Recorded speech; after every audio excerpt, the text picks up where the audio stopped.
It has been called the father of rivers.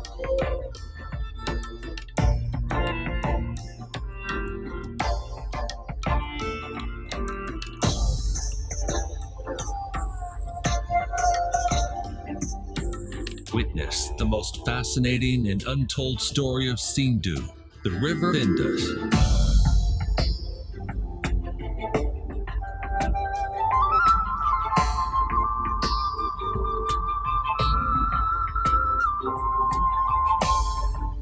Come join us on an epic journey through 11,000 years of history, geography, and culture.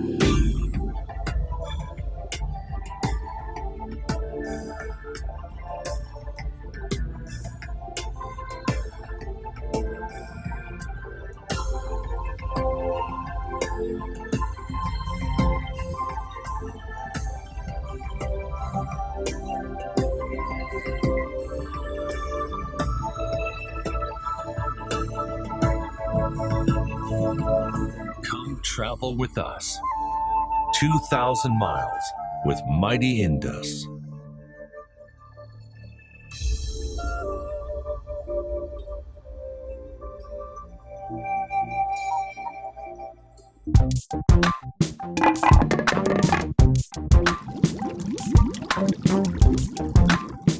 Hello and welcome to another exciting episode of The Drop. This is Hammad. This is Hasnaat. My name is Hanzla. Ladies and gentlemen, the Champions League final in Madrid. Liverpool beats Tottenham by 2 goals. Did they really deserve it? Now they have 6 European Cups behind only Madrid and AC Milan. We're going to be talking with our guests about the Champions League final, its implications, how it stands in terms of the great finals of the past, and much more. Thank you for being with us. So I'll start with you, Hasnaat. Yeah. What did you think about the match? Did you really think that Liverpool deserved to beat Tottenham? Liverpool had a fantastic campaign. They won against PSG, they won against Bayern and Barcelona, 4-0 to Barcelona. So I think they deserve to win the Champions League. But what about the final in specific? Do you think that they produced enough quality on the pitch? I think they they only were. had about 35% of the possession. I think there were some mistakes by the Tottenham defense. Sissoko gave away the penalty in the first minute, and that was a major problem for Spurs. So Mohamed Salah took the chance and scored. I think the Sadio Mane played a very great game. Will Van Dijk was tremendous, and Alisson Becker was fabulous. So Hanzla, let me come to you. What did you think about the final, and tell us about how this will leave an impact in terms of the future? Like in the past, we've seen Real Madrid winning 3 times, and then Barcelona. English teams, the last time an English team won the Champions League was back in 2012 when Chelsea won it. How do you think this will impact the future of English football and the final in general as well? I think the parallel that I would like to draw here is that of a big movie that gets nominated for the Oscars, and everyone's talking about that, you got to see that. But when the actually movie comes out, it's not as exciting as it ought to be. So that was the final. I think if I had to sum it up in a nutshell, it was one of the the drabbest finals I have ever seen in the recent memory. Even the 2003, the Milan and the Juventus final, which didn't see any goals, I think it was somewhere along those lines. I expected more from the two teams. I expected Liverpool to attack more. They didn't have a lot of possession. Tottenham, on the other hand, if any team that looked like scoring in the second half, to be very honest, it was Tottenham. But they didn't create enough chances. The processing wasn't crisp enough. It wasn't as incisive as it should have been, or something that you can be associated with the Champions League final in the past. Coming back to the second part of the question, that we're seeing this tide. We had 2 English teams fighting it out for the Champions League final, and both for the Europa League final was. So I think this is something that we're going to see, and it's going to stay here for a very long time. Given the finances that are involved with the English game, I think the English game is on the rise. If you take out Real Madrid or Barcelona, or basically the Cristiano Ronaldo or the Lionel Messi factor, I think the English teams are actually going to do very well in Europe in the coming 5 to 10 years. The last 10 years that we didn't see they did do quite well. I think that's going to be behind us, and we're actually going to see not just Liverpool, I mean Manchester City, Tottenham, if they invest budget into their players, they're going to do very well as well. And Chelsea, Arsenal, they're always going to be there and thereabout. So Hasnaat, as Hanzla was mentioning about how he felt that Tottenham were likely to score in the second half. Yeah. but can you empathize with why Liverpool went with this approach? I mean, uh, if you look back at the finals Klopp has lost and the finals Liverpool have lost in recent times, can you understand why they chose a pragmatist, sort of a Jose Mourinho type tactics in the match? I think the main problem was the defense back in the final, which they lost to Real Madrid. I think the keeper had the main factor. Edison Becker had a quality performance, and Robertson, Marep, and Virgil.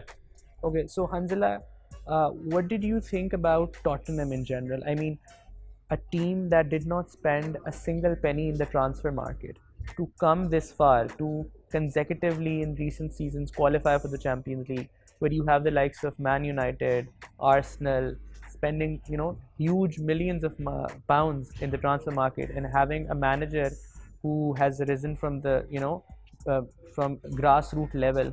What did you think about their journey, and where do you think they are going in the future? I think Mauricio Pochettino deserves all the credit in the world for the fantastic work he has done. He's a very emotional kind of guy, and we know that he takes huge pride in the performance of his team. He shows up every week. He actually, it's not easy to motivate such limited squad to work on such tight financial resources, but he's done a wonderful job. And I think coming back to the final, for a team that went down so early in the game, that Tottenham did very well to actually hold their shape. They didn't lose their composure. They were actually the better team. I mean, if you go to the stats, they had like 62% of the possession. Although they didn't create clear-cut chances, but they controlled the flow of the football. Harry Kane, I mean, you could have expected more from Harry Kane to rise to the occasion. He's Mr. Tottenham. But I mean, you cannot take anything away from Tottenham with the resources they have.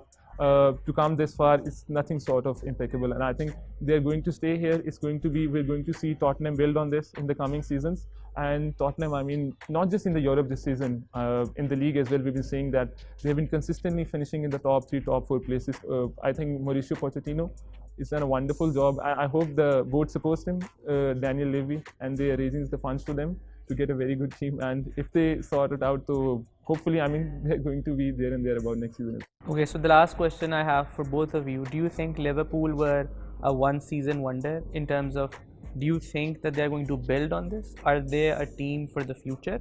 Are they a team like Man United or Chelsea that dominated football for years?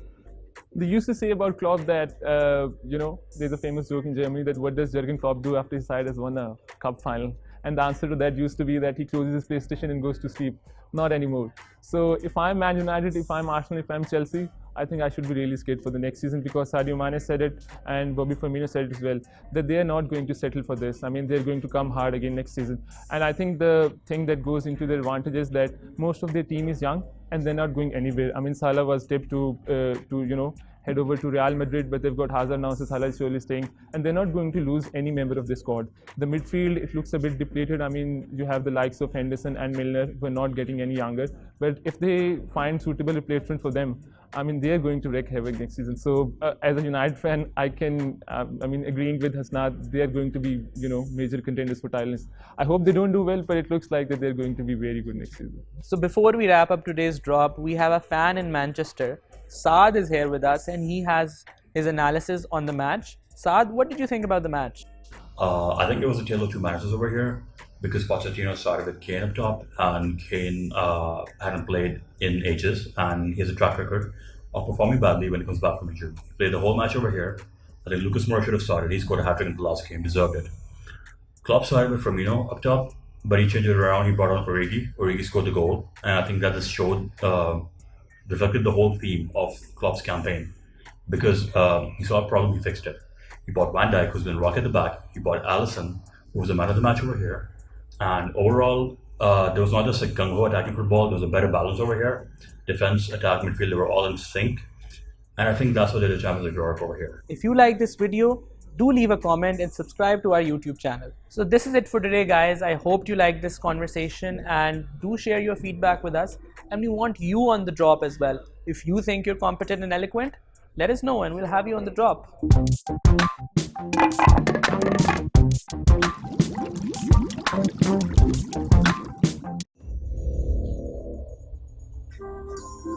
It has been worshipped as a god for thousands of years.